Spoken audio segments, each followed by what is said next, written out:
Hi అండి, నమస్తే అండి. ఈరోజు కేక్ చేస్తున్నా అండి. ఓరియో బిస్కెట్ తీసుకున్నానండి. 2 బిస్కెట్ ప్యాకెట్స్ తీసుకున్నానండి. ఇప్పుడు 2 బిస్కెట్ ప్యాకెట్స్ మిక్సీ జార్లో వేసుకున్నాను. ఫైన్ మెత్తని పౌడర్గా చేసుకోవాలండి.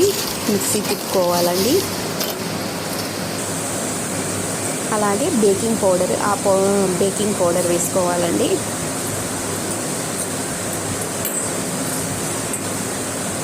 ఎసెస్ వేసుకోవాలండి.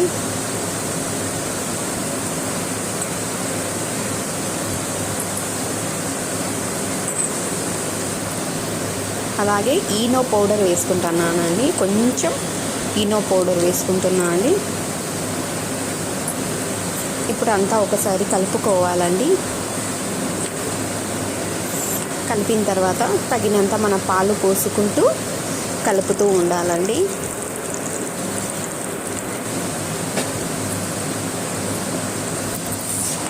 5 to 8 నిమిషాల వరకు బాగా కలుపుకోవాలండి.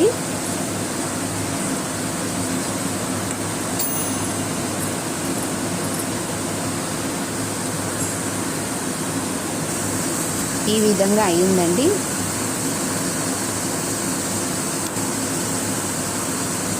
ఈ విధంగా కలుపుకోవాలండి. మనం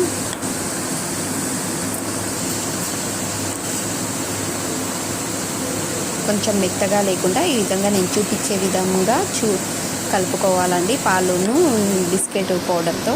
ఇప్పుడు ఒక బౌల్ తీసుకొని బౌల్లో కొంచెం నెయ్యి వేసుకొని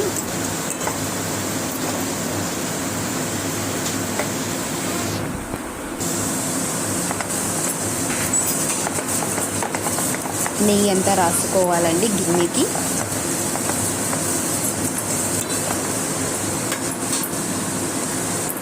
అలాగే కొంచెం మైదా వేసుకొని అంతా ఒకసారి స్ప్రెడ్ చేయాలండి.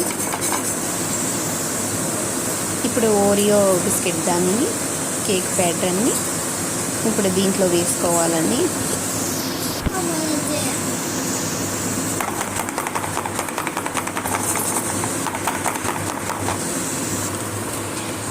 ఇప్పుడు ఓవెన్లో పెడుతున్నానండి 20 నిమిషాల వరకు. ఈ విధంగా అయిందండి Oreo biscuit cake. Biscuit packets 4 తీసుకొని నాకు కొంచెం లావుగా వచ్చేదండి. 2 ప్యాకెట్స్ తీసుకున్నా కాబట్టి కేక్ అనేది చాలా పల్చాగా వచ్చిందండి. మీరు ట్రై చేయాలంటే 4 ప్యాకెట్స్ బిస్కెట్ తీసుకొని ట్రై చేయండి. టేస్ట్ మాత్రం చాలా బాగుందండి. ఒకసారి ట్రై చేయండి. పిల్లలకి చాక్లెట్ కేక్ అంటే చాలా ఇష్టం కాబట్టి ఒకసారి ట్రై చేయండి. కేక్ టేస్ట్ మాత్రం చాలా బాగా వచ్చిందండి. నేను ఇంట్లో చాక్లెట్ సిరప్ ఉంటే చాక్లెట్ సిరప్ వేసుకున్నానండి. బాగా మెత్తగా స్పాంజీగా వచ్చిందండి కేకును. 4 ప్యాకెట్స్ వస్తే చాలా లావుగా వస్తుందండి. కొంచెం నేను 2 ప్యాకెట్స్ వేసాను కాబట్టి ఒకసారి ట్రై చేయండి ఓరియో కేకును.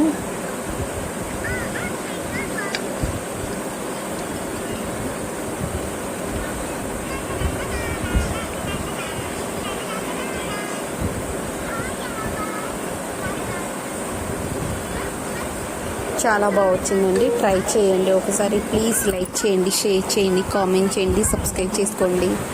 Thank you.